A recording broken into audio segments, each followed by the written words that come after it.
বিশিষ্ট দিন জাতির ইতিহাসে আমরা শুরু করেছিলাম অভ্যুত্থান, তারপরে সবচেয়ে গুরুত্বপূর্ণ অধ্যায় ছিল জুলাই ঘোষণা, জুলাই ঘোষণার পরে জুলাই সনদ। আজকে আরেকটি গুরুত্বপূর্ণ দিন, এই জুলাই সনদের বাস্তবায়নের প্রক্রিয়া। এটা খুব গুরুত্বপূর্ণ একটা বিষয়। আমরা এটা ঐতিহাসিক পরিবর্তন। এটার আজকে যেটা আমাদের হাতে দেবে কমিশন, সেটা তাদের বাস্তবায়নের প্রক্রিয়াটা যদি আমরা সঠিকভাবে পালন করতে পারি, কাজ এগিয়ে নিয়ে যেতে পারি, তাহলে বাংলাদেশ অতীত থেকে মুক্ত হয়ে যাবে।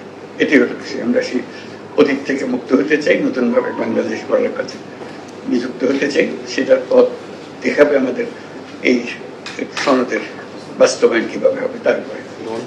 আমি প্রফেসর আলী রিয়াজ এবং কমিশনের মেম্বার সবাইকে শুরুতে ধন্যবাদ জানিয়ে রাখছি, এটা এই ঐতিহাসিক দিনটা সূত্রপাত করার জন্য, ঐতিহাসিক দিনটাকে বাস্তবে নিয়ে আসার জন্য, এবং তাদের এই পরিশ্রমের দীর্ঘ পরিশ্রমের ফসল হিসেবে আজকে সেই সনদটা আমরা সনদের বাস্তবায়ন প্রক্রিয়া সম্বন্ধে আমরা জানতে পারবো, সেটা নিয়ে আমরা আলাপ করবো।